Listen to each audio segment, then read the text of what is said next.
we use hot water. For a roti, we use normal room temperature water. So to make 4 rotis, again you require 1 cup of flour, and I'm going to use approximately 1/4 cup of room temperature water. We're just going to again do the same thing, knead it to a very soft yet firm dough. Now the difference between the whole wheat flour and the jowar flour is that the whole wheat flour has got gluten, whereas the jowar flour doesn't have any gluten in it. That is why you'll find the consistency very different. It's very difficult to hold the jowar dough together, whereas the whole flour chapati dough is very easy and flexible. Same thing with the jowar bhakri. You have to really knead it and then roll it till it is nice and smooth. There shouldn't be any cracks in it. And then in the same way you will roll it.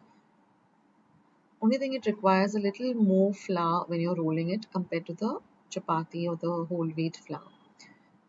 The difference is the gluten factor. Bhakri, this jowar flour, natsani flour, any kind of millet flour does not have any gluten in it. That's why it's very difficult to bind it together. That's why they mostly use hot water. But for the roti, we are going to use just normal room temperature water.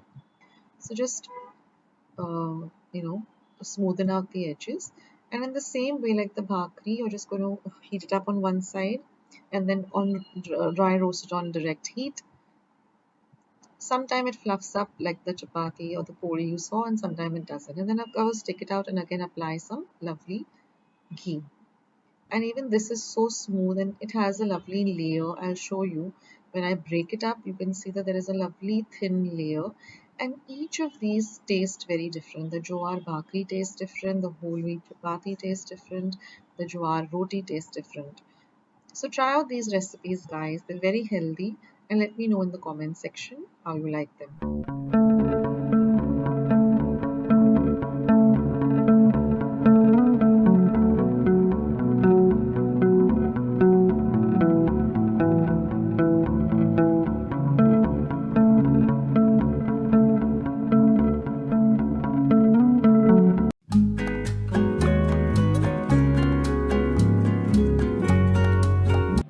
friends, let's see today's lovely recipe of masale bhat and tomato saar.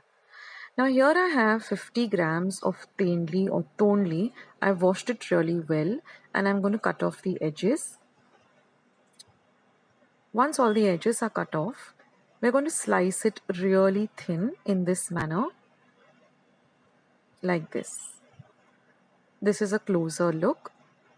So you first cut it into half and then cut each half into threes or fours. So this is the tonli all prepped up. Now we are also going to be requiring about 10 to 12 cashew nuts. This is 2 teaspoons of Goda masala or Kala masala, 5 to 7 fresh curry leaves, 1 teaspoon each of sugar and 1 teaspoon of jaggery or gur, 1/4 teaspoon of mustard seeds or mori or rye, and 1/4 teaspoon of turmeric powder or haldi powder. Now here I've taken half a cup of basmati rice, washed it really well and soaked it in 1 cup of water for about 10 minutes. Now we are also going to be requiring 2 teaspoons of cumin seeds or jeera, 2 teaspoons of coriander seeds or dhania, 4 dried red chilies, half an inch of cinnamon or dalchini, 5 cloves and 5 peppercorns, that is miri as well as lavang. Now what we're going to do is we're going to dry roast all of these dry spices for at least a whole minute till you get the lovely aroma, and once they come to room temperature you're going to grind them in a mixer to a very coarse powder. Then we're going to add half a cup of fresh coriander leaves and again grind this, and you get this beautiful masala or mixture. To set that aside. Now here I've drained the water from the rice and I've also kept 2 cups of water to boil. Now heat a pan and add 2 teaspoons of oil. Once the oil is nice and hot, you're going to add the mustard seeds. Let them splutter or pop. Once they begin to splutter, you're going to add the haldi powder. Then we're going to add the tonli or the tendli and really fry it for at least a whole minute. Fry it really well in this flavored oil.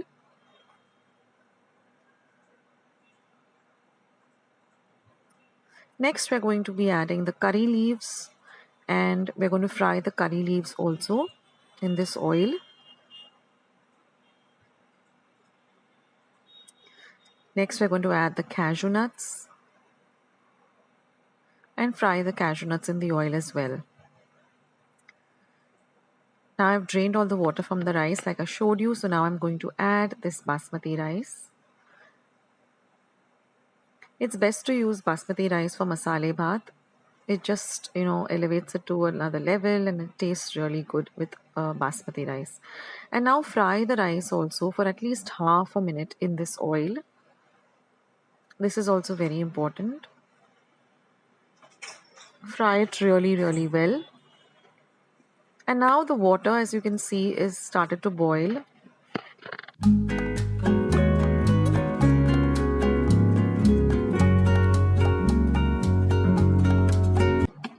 Now add this hot water to the rice. See that it spreads out evenly all over the rice. And be extremely careful because this is hot boiling water. And ensure that all the grains that you see at the side of the pan also go into the water. And then just give it a gentle stir.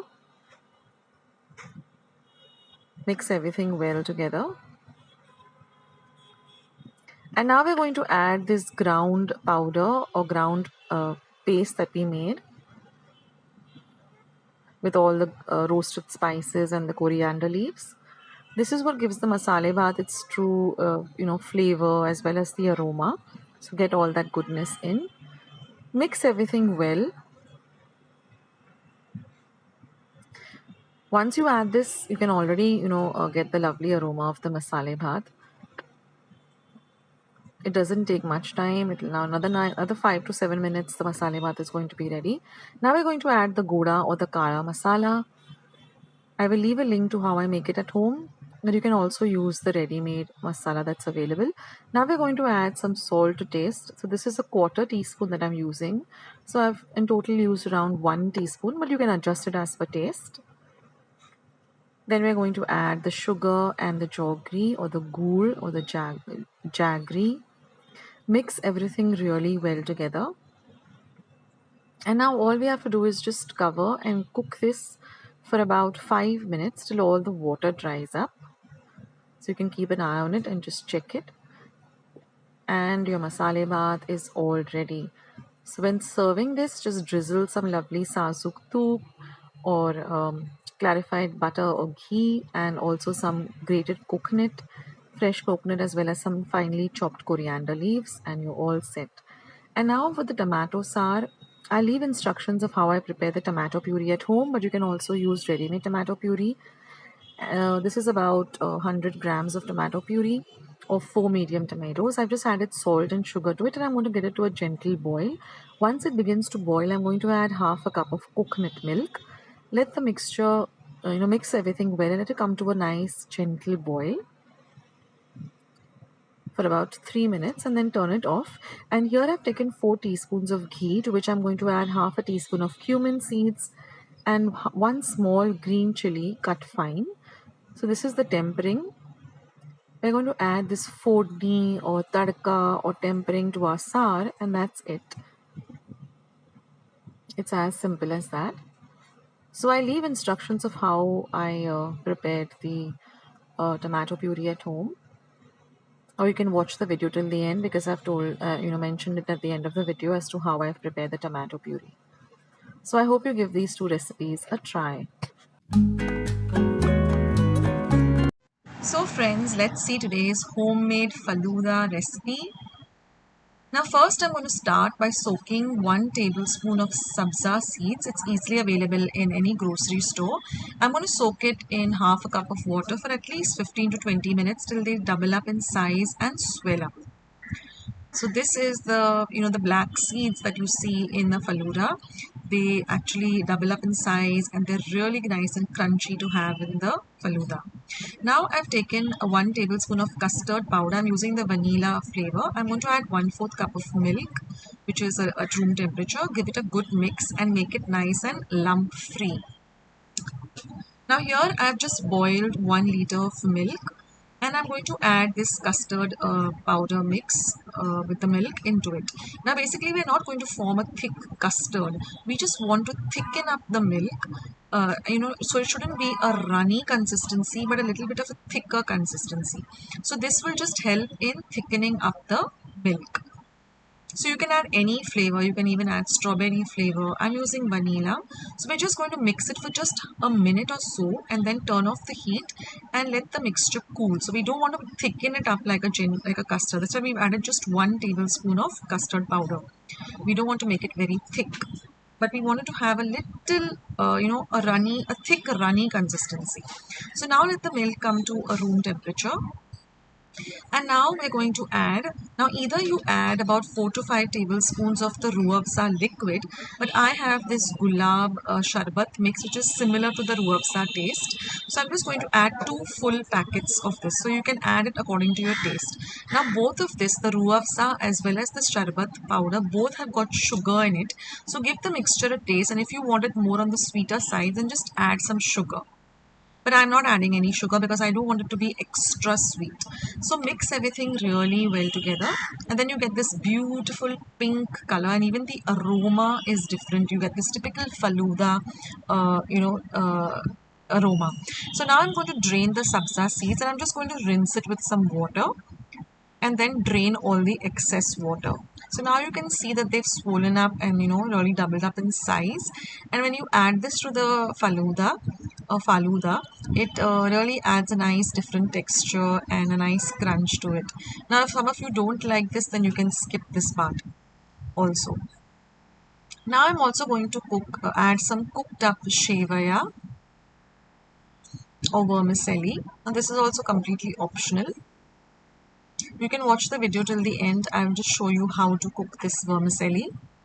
And I'm going to add the sabza, also about 2 big tablespoons. You can add as much or as little as you like. Mix everything really well together. And I'm going to add some ice cubes to fasten the process of, cooling down the milk. This is also completely optional, but I like to add the ice cube because it gives a nice chilled effect to the faluda. And then I'm going to put this into my refrigerator for at least an hour. You can keep it longer also to get it even more on the chiller side. And then when you're ready to serve it, you're just going to take a nice tall glass and just pour it into the glass. Now you can add more of the shevaya. I don't like too much of it. That's why I'm not put too much of it. My family also doesn't like too much of the shevaya in it. So I'm not going to add too much of the vermicelli. And then just add some dollops of lovely vanilla ice cream or whatever flavor of ice cream you like. And then all you have to do is just garnish it with some lovely chopped up nuts. So I'm using almonds and cashew nuts and pista. And your lovely homemade faluda is all ready to enjoy.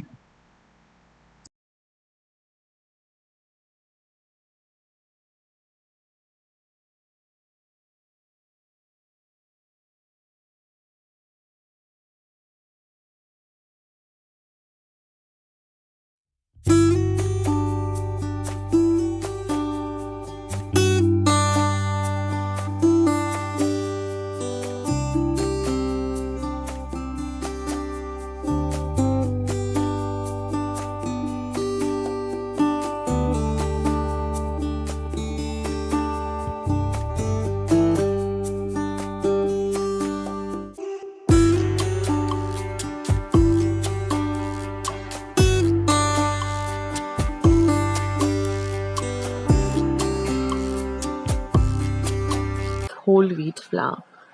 So let's go through the ingredients. Now here I have 1 ripe banana. This is 1 cup of whole wheat flour, the flour that we use to make our chapatis, not the maida.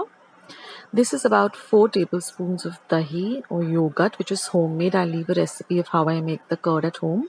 This is about 1/4 cup of sugar. You can use it as per your taste. You can lessen it or increase it. This is 1 teaspoon of sof or fennel seeds.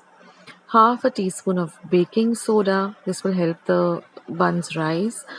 1/4 teaspoon of turmeric powder or haldi. And half a teaspoon of ova or ajwain. Even this elevates the taste. And just a pinch of salt. So now I've taken a bowl and I'm going to peel the banana. The banana has to be a little bit ripe, not raw at all. And now we're just going to mash it up with a fork. It doesn't have to be overripe. It just has to be ripe that you can eat it. Now mash it up well with a fork. Now I'm going to add half the quantity of the sugar. And I'm going to mash it up well.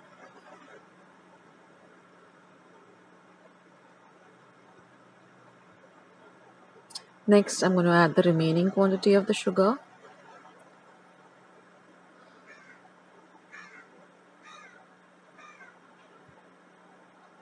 Then just a pinch of salt. Next, I'm going to add the baking soda. Mix it in well. Then goes in the turmeric. Then the fennel seeds and the ova. So now mix all of this really, really well. And now we're just going to do a taste test just to see if we need to adjust the salt, the sugar. I needed to add a little bit of sugar. So in total, I added about a 1/4 cup of sugar. Next, I'm going to go with the curd. Mix all of this really well. Now we're not going to add a single drop of water. Again, do a taste test before you add the flour. And once you're convinced about the taste, then you add the whole wheat flour. Now mix it in really, really well. And now we're going to just knead this into a nice soft yet firm dough. I just added about 4 tablespoons more of flour. So just adjust it as per your, the flour. Because all flours are a little bit different in consistency. And we want a nice firm dough, like a puri dough. And then we're going to set this aside and cover it and let it rest for 8 hours. It's very important that you keep it aside for 8 hours. You can refrigerate it also for 8 hours, or just keep it in a nice cool dark place. Now after 8 hours, everything has come together and it is set really well. And now I'm just going to make small line-sized balls. Now with 1 banana and 1 cup of whole wheat flour with, just about 4 tablespoons more, I got exactly 15 sweet buns. So now I've kept some oil for heating, about 2 cups of oil for deep frying. Now I'm going to roll out the balls. And as I roll them out, I'm going to then keep a plate or a thali at the side and place them, a little apart from each other so that they don't stick to each other. So just place them on the thali so that you have all your puris ready before you start frying, so you don't have to concentrate on the rolling out of the buns and the frying. So keep them all ready. And then all you have to do is just deep fry them on a low to medium flame till they nicely puff up like this and become golden brown in color. So when you're frying them, just keep an eye on them. Don't let them get burned. Don't let them, get absorbed too much of oil. So just immediately when they puff up, just turn them around and then, put them on some tissue so that all the excess oil gets drained up. Now your oil has to be really nice and hot for them to nicely puff up.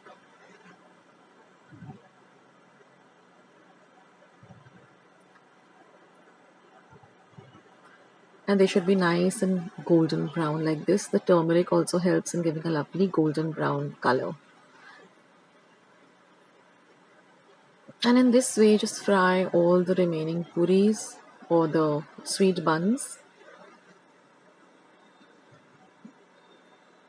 And this is such a delicious evening tea time snack. It goes so well with a nice hot cup of tea. Of course, it goes best with Goa bananas, but they're not available here in Mumbai. I mean, they're available, but at very select places and not at all times. But the Goa banana, of course, has its own beautiful taste. So if you can get your hands on that, use that. And here it is, our lovely Goan sweet buns are all ready. They've nicely puffed up. And they're really delicious. Let me just break one to show you all. And you can see how nice and double layered they are and hollow in the middle. And it's fried also very well. So do try out this recipe, guys. Thank you so much for watching. I'll catch you in my next video. This is Akshita signing. This chili cheese toast recipe. Now here I've taken some coriander, fresh coriander, and just soaked it in some water with which I've added a teaspoon of salt for about 15 minutes. Now I'm going to take 2 light green chilies. I'm going to take off the edges. I've washed the chilies well. And then we're going to chop the chilies really, really fine. Now it's very important that you cut the chilies really, really fine for this chili cheese toast.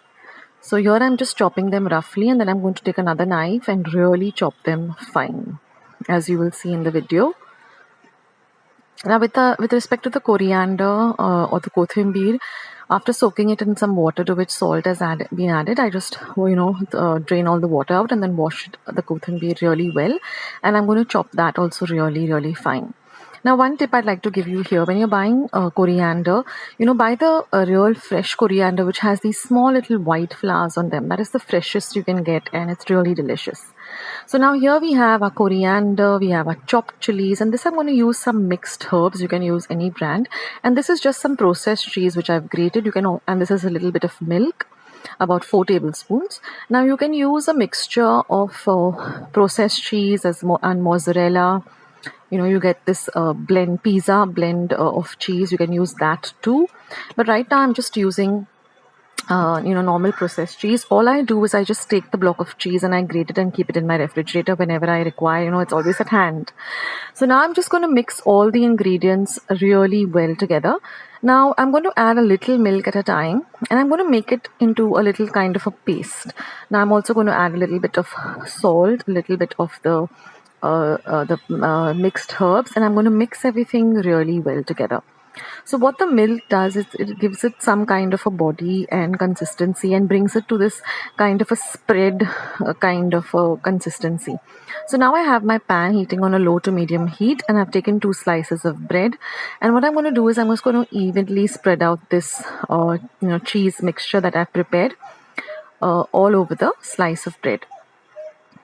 So at this point, keep your pan or tawa, heating up on a low to medium flame. So now this mixture that I've made is enough for about 4 slices of bread, because I'm going to add a generous amount of the cheese mixture.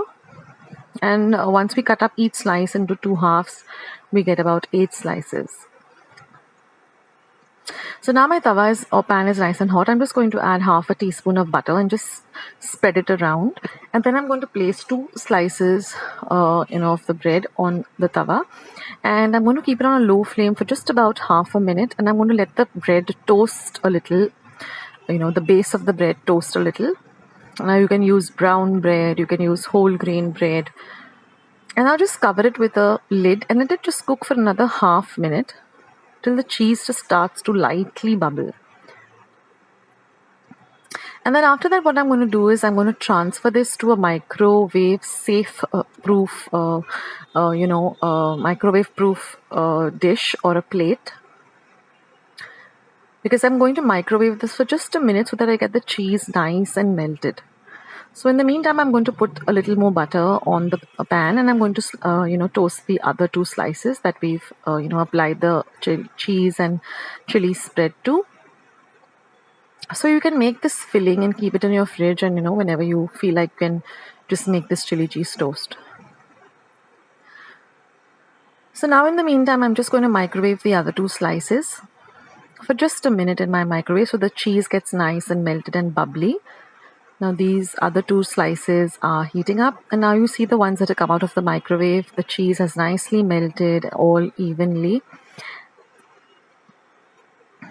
And I'll show you the base of the bread also is nice and light and golden brown in color.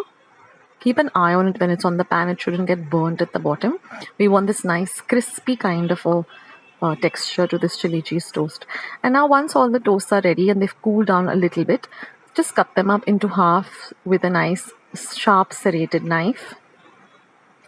And your chili cheese toast is all ready. So you can have this all by itself, or you can club it up with some ketchup or any sauce that you like. So this is a nice anytime snack, or even a light breakfast or a light evening meal. I'm sure all the kiddies will love this. This is a big hit at my home with my family.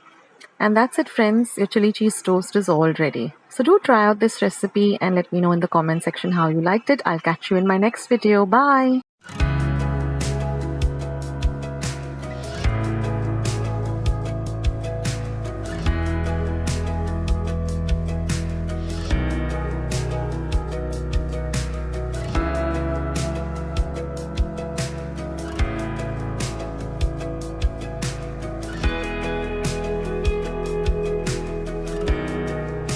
Delicious snack. Now I'm going to start by grating a cucumber. Now you can use 1, 2 or 3 as much as you like. So I'm just going to grate the cucumber after washing it, cutting off the edges and peeling it, of course.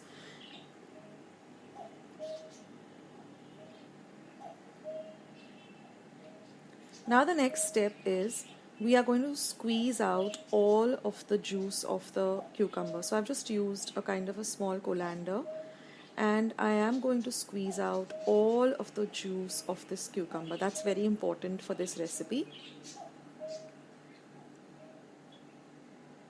Now whenever you use cucumber, always taste it before you use it, because if it's bitter, then please discard it. Your cucumber whenever it's bitter, never use a cucumber. So always taste the cucumber before you make it for any recipe, or even if you're using it for a salad. Just a small tip here. So now I'm going to let this sit aside so that all the water goes away. Now I've taken about 1.5 cups of this very patal pohe or thin pohe, which is used to make chura. Now besides that, I've taken 2 light green chilies, a little bit of coriander. Now I'm just going to sprinkle salt to taste and also a little bit of sugar to taste. Now I've also sieved my patal pohe, that is, just taken it through a sieve because it has small particles, or the flour, that part of it that comes out. So you need to sieve this. Now after adding the salt and the sugar, I'm just going to add my coriander. Now you'll all know, the regular viewers, that I always soak my coriander in a little bit of water to which salt has been added and then rinse it well. So this is the kakri from which we have drained out all the moisture, the water. Now I'm going to prepare a tadka. So I've taken about a tablespoon of oil. I've added about half a teaspoon of mustard seeds, half a teaspoon of hing or asafoetida, half a teaspoon of cumin seeds. I'm going to let all of this cook well. And now I'm going to add the green chilies, and I'm going to let the green chilies cook well.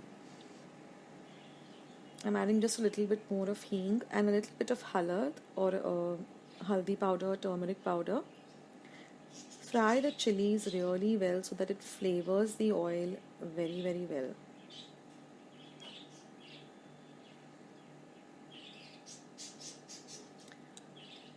And then I'm just going to pour this. Okay, now I've added my kakri, or the cucumber. So like I said, you can add as much or as little as you like of the kakri. So I added about a cup full of kakri, grated kakri, from which all the moisture had been taken off. And then I'm going to pour this tadka, or this fodni, or this tempering all over this patal pohe.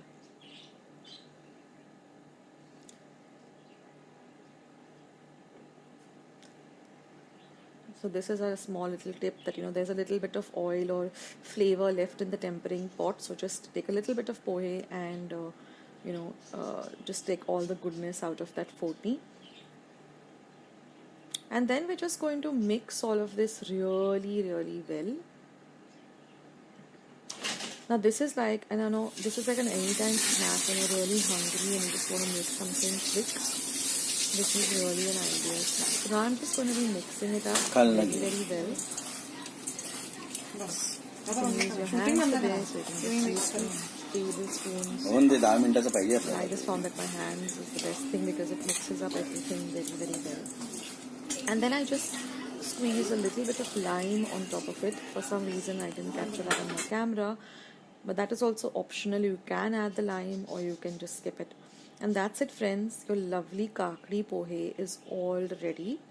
This is super, super delicious, and it's really, really something you must try if you haven't tried this before.